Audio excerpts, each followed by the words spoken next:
평안하십니까? 사랑플러스 건강톡톡의 국희균입니다. 많은 분들이 키가 큰 것을 선호하는 시대죠.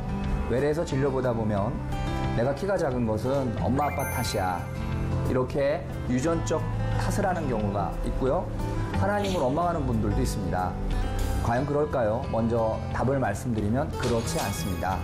오늘 사랑플러스 건강톡톡에서는 올바른 키 성장법에 대해서 함께 이야기를 나눠보겠습니다. 쭉쭉 뻗은 다리, 큰 키가 각광받는 시대. 자녀의 키 성장을 위해서라면 무분별하게 투자하는 부모들이 있다는데, 영양 상태나 운동법 등 환경만 바꿔줘도 충분히 키가 클 수 있다는 사실. 오늘 사랑플러스 건강톡톡에서는 크리스찬들의 올바른 키 성장법에 대해 함께 알아본다. 하나님께서 주신 우리의 몸을 지킨다. 대한민국 관절의 달인 사랑플러스 병원 국희균 원장. 이 시간 먼저 키가 크는 요인에 대해서 살펴보겠습니다. 대개 부모님과 함께 병원을 찾는 경우에 키 크는 원인 중에 부모님의 영향을 받아서 키가 크나 안 크나, 유전적 요인이 첫 번째라고 생각하시지만 사실은 그렇지 않습니다. 네 가지로 보통 볼 때 유전적 요인은 한 23% 정도 우리가 이야기를 하고요. 제일 많은 게 무엇일까요? 먹는 거와 관련된 거라고 보시면 돼요. 그러니까 영양이죠, 영양. 그래서 우리가 남북한을 비교해도 같은 조상인데 우리 북한에서 온 아이들을 보면 한국 남한 아이들보다 머리 하나 차이가 나거든요. 그거는 같은 유전적인 걸 타고났지만 먹는 것이 북한과 남한이 다르기 때문에 키 차이가 납니다. 그래서 보통 한 30% 이상을 영양, 먹는 것이 중요하고, 또 스트레스를 많이 받는 애들은 키가 좀 작죠. 그거는 어떤 걸 얘기하냐면 환경적인 걸 얘기해요. 늦게 자는 아이들이 키가 작고. 제가 좀 기억에 남는 우리 학생이 한 명 있어요. 그 아이가 지금은 한 고3쯤 됐겠네요. 저한테 한 6년 이상 다니는 아이인데, 화성이라는 경기도의 도시에 사는 아이입니다. 중학교 1학년 때 저한테 부모님 손에 이끌려서 왔어요. 아이가 굉장히 작더라고요. 그리고 이렇게 흐물흐물하고 초점도 잘 못 맞추고. 그래서 아이가 왜 저를 찾아왔을까 부모님께 여쭤봤더니, 아이가 너무 힘이 없고 키가 작아서 분당에 있는 모 대학병원에 가서 2주간 입원해서 진료를 받았는데, 특정 질병은 아니고 근육이 약하다, 이런 질병을 진단을 받았대요. 우리 선생님, 그럼 어떻게 했으면 좋겠습니까? 그랬더니 방법이 없습니다. 그래서 이렇게 교인들 소개로 저한테까지 왔습니다. 제가 우선 아주 기본적인 것부터 물어봤죠. 잘 먹느냐 그랬더니 편식을 하더라고요. 그래서 아이한테 첫 번째로 식생활을 좀 바꿔줬어요. 부모님하고 같이. 그래서 골고루 먹는 식생활법에 대해서 얘기해줬고, 두 번째, 아이가 좀 예민합니다. 부모님들도 불신자시고요. 그래서 아이한테, 부모님한테 장래에 무엇을 하고 싶은지 꿈을 갖는 것이 키 크고 튼튼해지는 방법이다, 그렇게 알려줬죠. 그리고 세 번째, 아이 운동을 싫어해요. 그래서 얘한테 수영을 하라고 그랬어요. 저도 수영을 하니까 이렇게 몸 괜찮지? 그러면서 수영을 보냈더니 뭐 크고 싶으니까 따라 했습니다. 그래서 이 아이를 6년 동안 제가 쭉 관찰을 했어요. 그랬더니 지금은 키가 저보다 커졌어요, 아이가. 그리고 진짜 중요한 거는 부모님들이 그 사이에 달라진 것이 있다면은 아이의 꿈에 대해서 인식하기 시작했고, 무엇보다 두 분이 다 새벽 기도를 다니기 시작한 거예요. 그러면서 너무 변화가 이 가정에 많아졌습니다. 첫 번째로, 아이가 키가 잘 크려면 일찍 자야 되죠. 다 아시겠지만 성장 호르몬이라는 것이 나오는 시간이 11시부터 2시까지 나옵니다.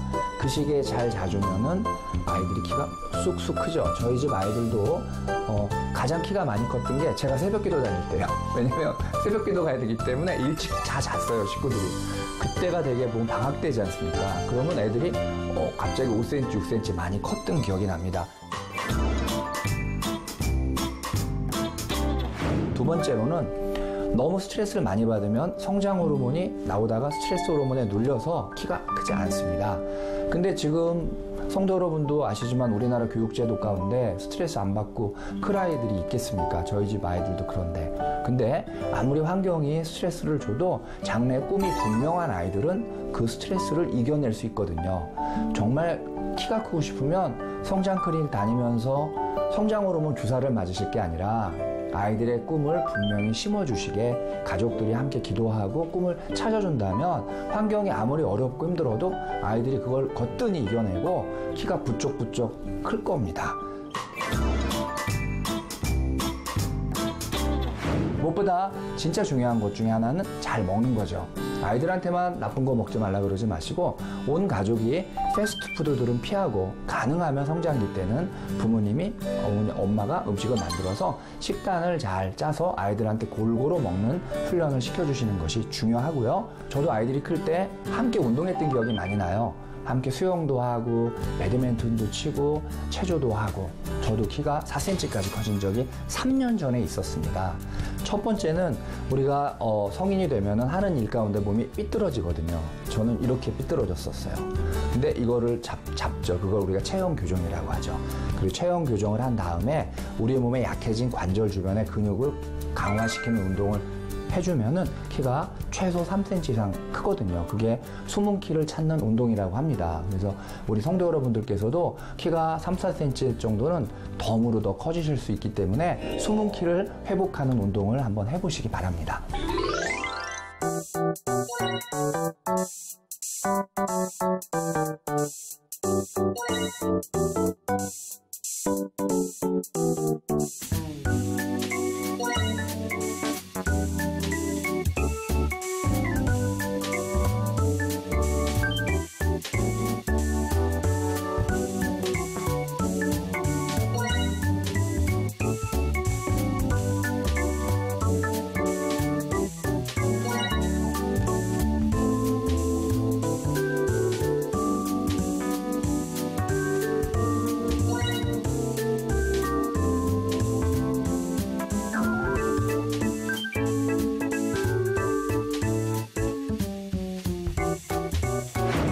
그러므로 내가 너희에게 말하노니 무엇이든지 기도하고 구하는 것은 받은 줄로 믿으라. 그리하면 너희에게 그대로 되리라. 마가복음 11장 24절 말씀입니다. 오늘 방송 잘 보셨죠? 키가 크는 여러 가지 방법에 대해서 다시 한번 기억하시면서 숨어있는 우리 키를 찾아가시기 바라고요. 특히 성장기 우리 자녀들 올바른 키 성장 방법을 알려줌으로 해서 아이들이 단순한 키뿐 아니라 영적으로 더욱더 성숙해서 하나님이 꼭 필요한 자녀들로 만들어가는 데 도움을 받으시기 바랍니다. 사랑 플러스 건강 톡톡 다음 시간에 뵙겠습니다. 한 주간도 강건하십시오.